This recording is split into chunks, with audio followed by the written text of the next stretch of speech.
All right, guys, it is August the 4th. It is 9:54 p.m. We wanted to jump up here to give you guys an update.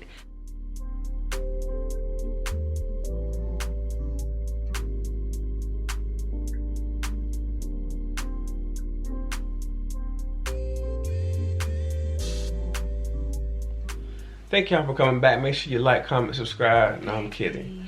But no, I think we went through the first cycle of IVF. So we had so many doctor's appointments, blood work done.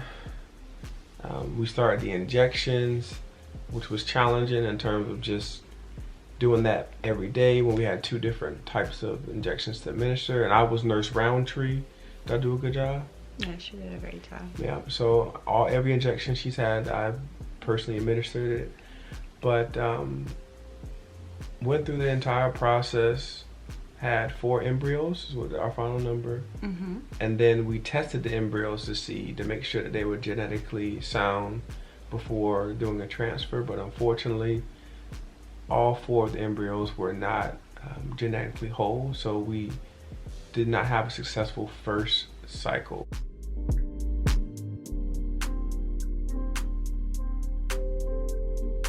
Here, I watched the Ali Frazier fight from back in the 70s, I believe, and Frazier knocked down Ali with a left hook at the end, towards the end of that fight, and that's how I felt. I felt like, boom, life had just knocked me out. But if you watch that, Ali got right back up.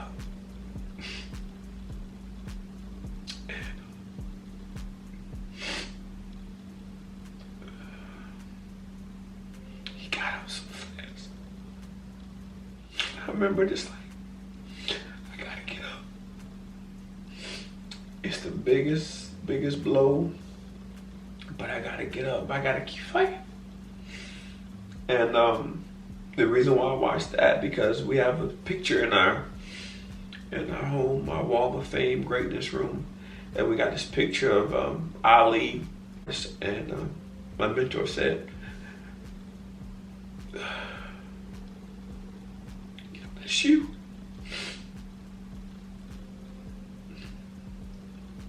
Thank you, Ali. You're the greatest. And it's another picture of my wife, like on a farm, like a flower girl. He said, "That's Dee and that's you." So when I watched that fight and I saw Frazier knock him down, and quick, Ali got up, I was like, all right, it's a bad day, but I'm a champion, I'm gonna get up. So after that, that was a devastating day. And I feel like the journey is like a roller coaster, because you just never know. And it's just a whole lot mentally to deal with. So we actually got the news in March. Yes. And on a so Friday. We, were devastated. It was just like, it took a lot for me personally to do those injections. So it was just kind of like, oh my God, I did all of this for nothing. Like, it was just like to do 1 injection, draining. But it was really hard on us, so we took a break. Before we took a break, our doctor had us do a karyotype test, both of us. So we took a break, and our office that we were going to, they were actually in the process of moving locations. And also my doctor, Dr. Johnson, she also announced that she would be expecting her first child through a surrogate, and so she would be out on maternity leave. So we just felt like it was like a perfect time for us to just be free of everything, because I feel like we just allowed for everything to consume us in the whole process. So while they did that, well, not just go back at it, but let's just enjoy where we're at right now. And so COVID was calming down, so I said, you know, hey, let's just get outside, you know, let's do some bucket list items here, you know, let's travel, you know, our love language is traveling. So we decided to travel. We went to, where do we go? Toronto. Went to Toronto, Canada. She sent me the text, I'm out, let's go, let's get a stamp. Went to Toronto. Yes, we booked that in April. And then we went to Jamaica for a whole week. That was awesome. And then we had a couple weddings that we went. Well, we went to my little cousin wedding. Yeah. And I want to say, when we went to Toronto, because like this to mention, it consumed us. The only thing we could think about from February when we started our first trial to, you know, when we got the news, and when was it, March, April, that was it. Like, that was the most important thing in our lives, something we both desired.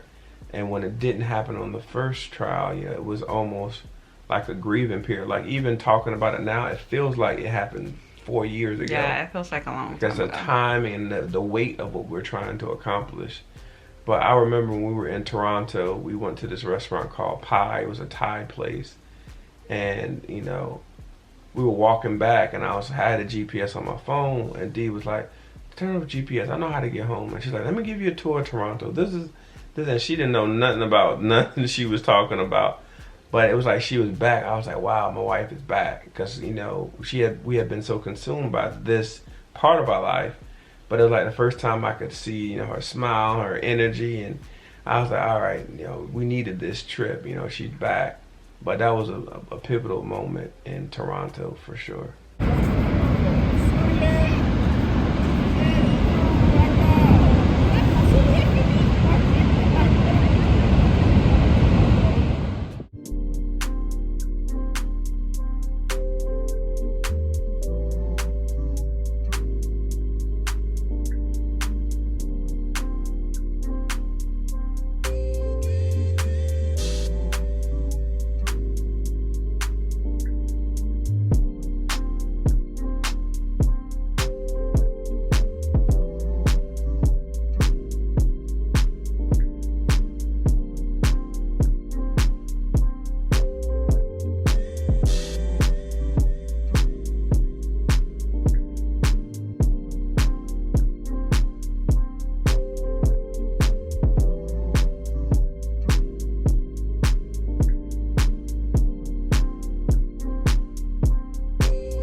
Because we were hunkered down and just focusing. Our day was, days were long, but yeah.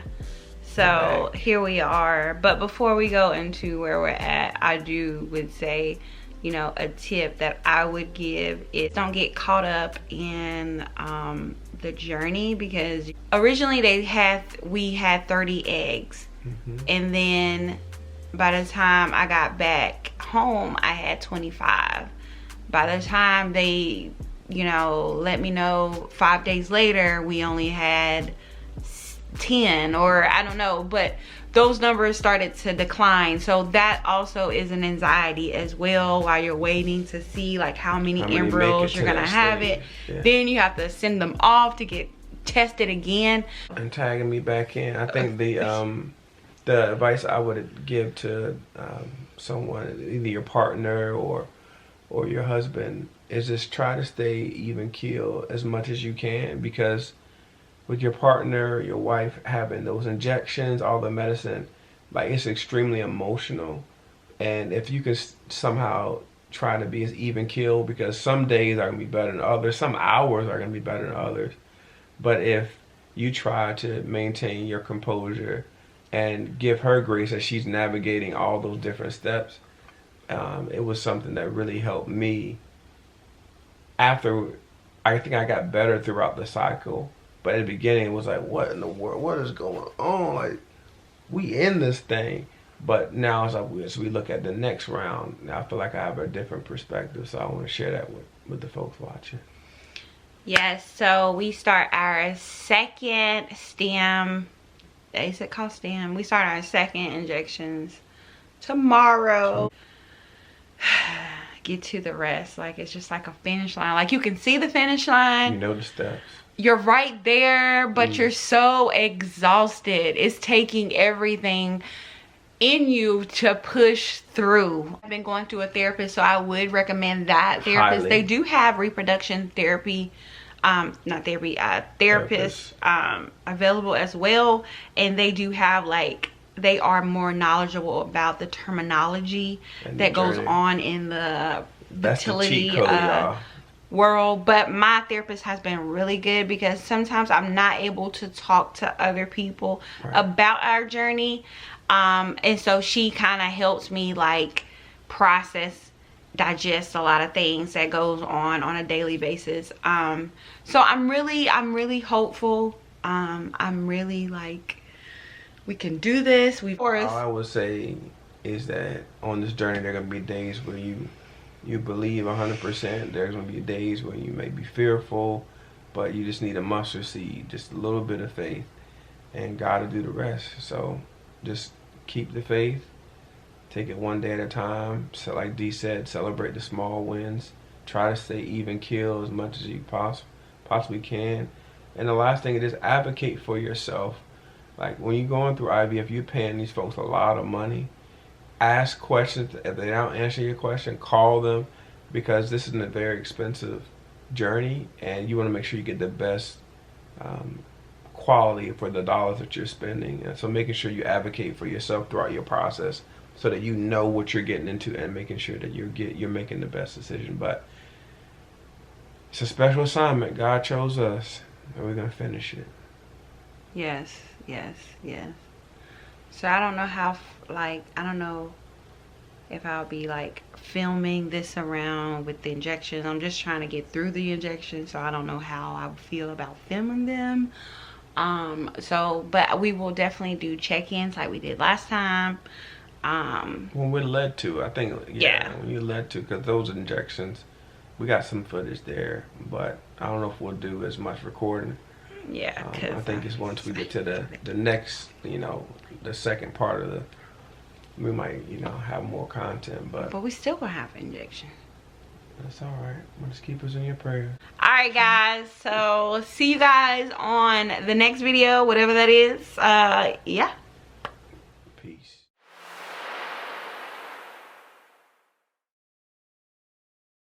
So we were originally going to start our cycle in August of 2022. I got excited, and then she did her baseline before us officially starting our stems, other known as injections.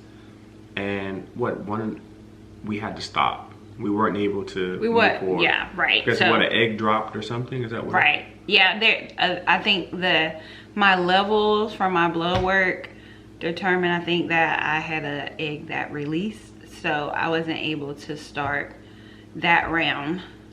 So I had to immediately stop taking my medicines, all of my medicines that I was taking prior, not injections or anything of that sort, but I had to stop and then wait until my period started back in August, and then they would bring me back in for another baseline and then start me on the September. So fast forward to now, we're in September the 2nd. Lord, we've been at this for 2 years now. 30 days really wasn't a big issue, but I knew it was for you, so I wanted to meet you where you were and just embrace the fact, like, we were disappointed that we didn't start in August.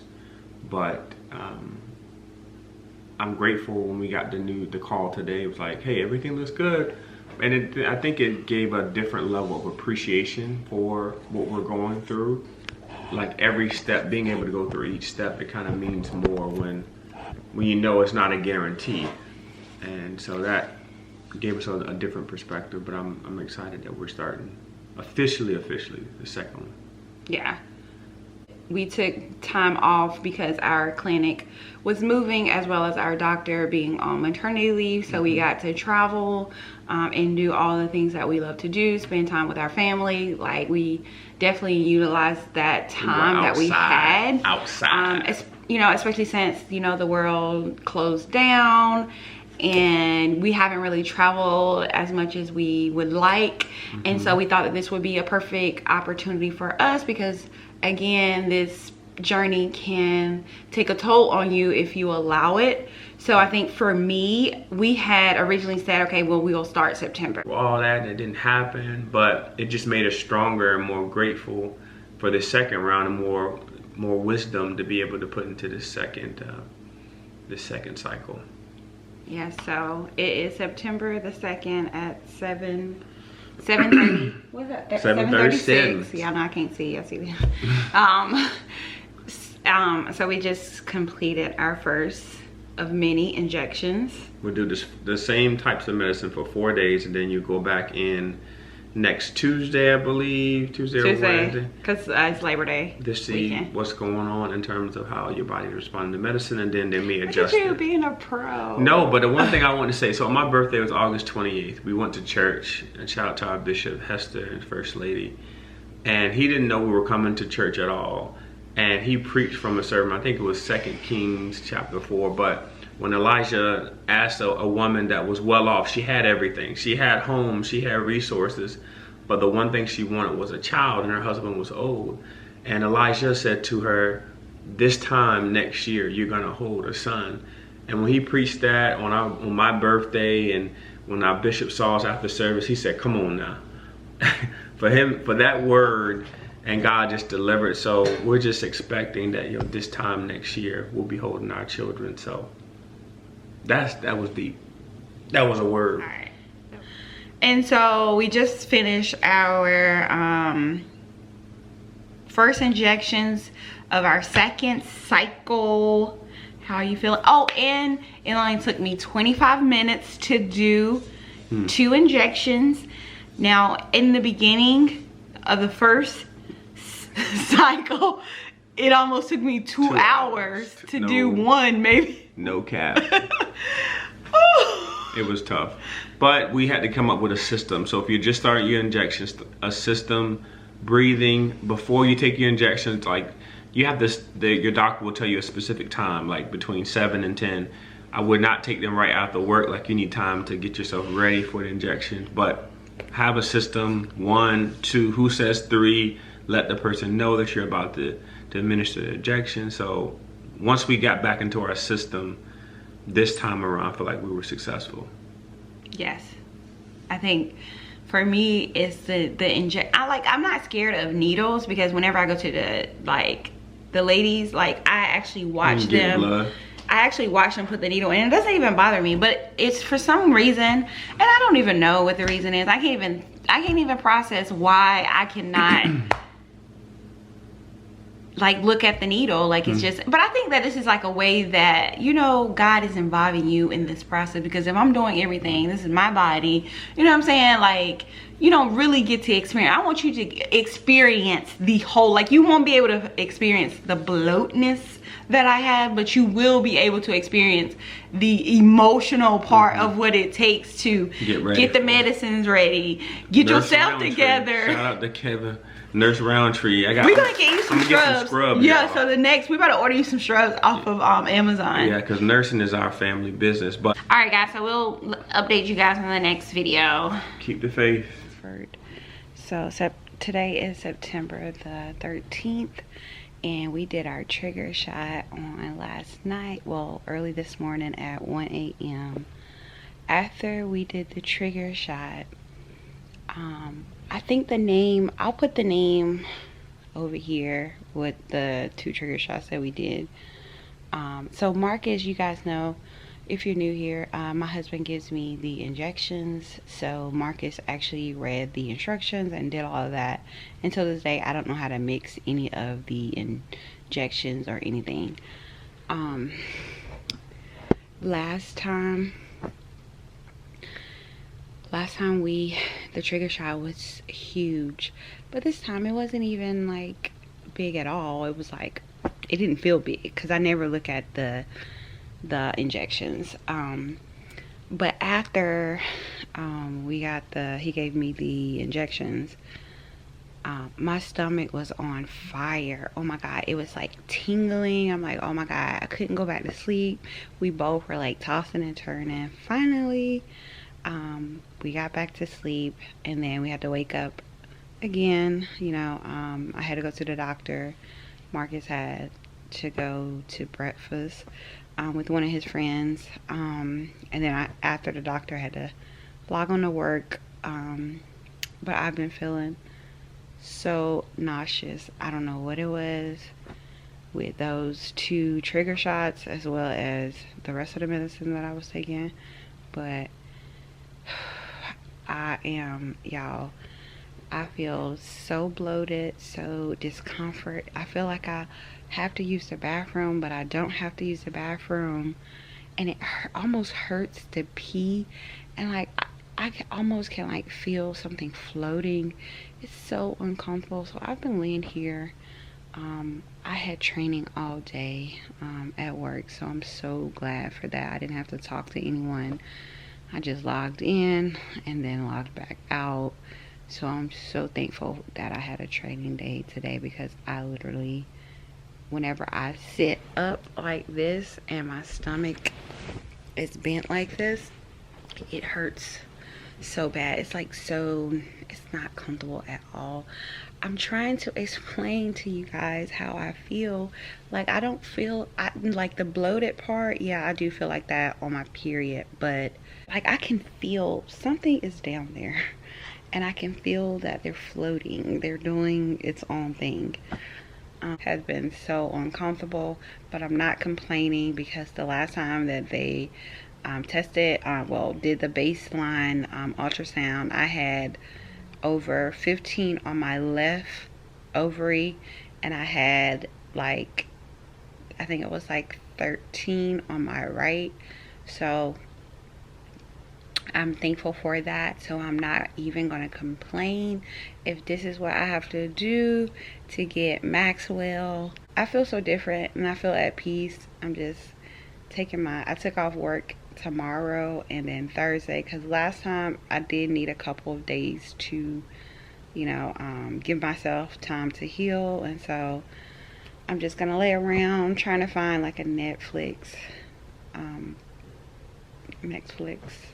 something. But yeah, so I will see you guys on the egg retrieval testing. I think we had, I want to say we had 6 or 4 embryos, but they did not make it through the genetic testing, so we're going to do that again. I mean, all we can do is pray and give it up to God, you know.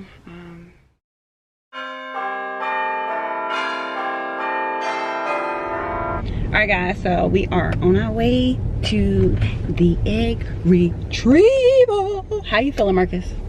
Trusting God. That's how you feeling? Mm-hmm. What kind of emotions are you feeling? I'm just at peace. We've been down this road before. We just believe in God.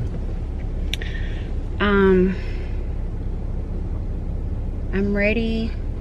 It is 11:46 on September the 14th. Our egg retrieval is at 1 o'clock. We have to be there at 12, and we're about to pull up in like 2.5 seconds. And I'm feeling good. I'm feeling ready. I'm feeling like I feel like this is our second time going through it, but I'm feeling like I'm not feeling how I felt last time. I can't really, no, keep straight, babe. And then turn right where that truck is turning. Turn right, then arrive I think at your destination. the first time was like the unknown, so that's how I'm feeling. I mean, that's how I was feeling. So this time, you know, we kind of know the process. We kind of know what's going on, you know what to expect. We've already prayed, you know. Our prayer is that is more than enough. We were trying to decide if we want to know the status of the embryos, how they actually are performing. and we're just gonna like play it by ear for that. For the most part, we're gonna celebrate that we got through this egg retrieval, and it was nothing compared to the last time. You're gonna do this.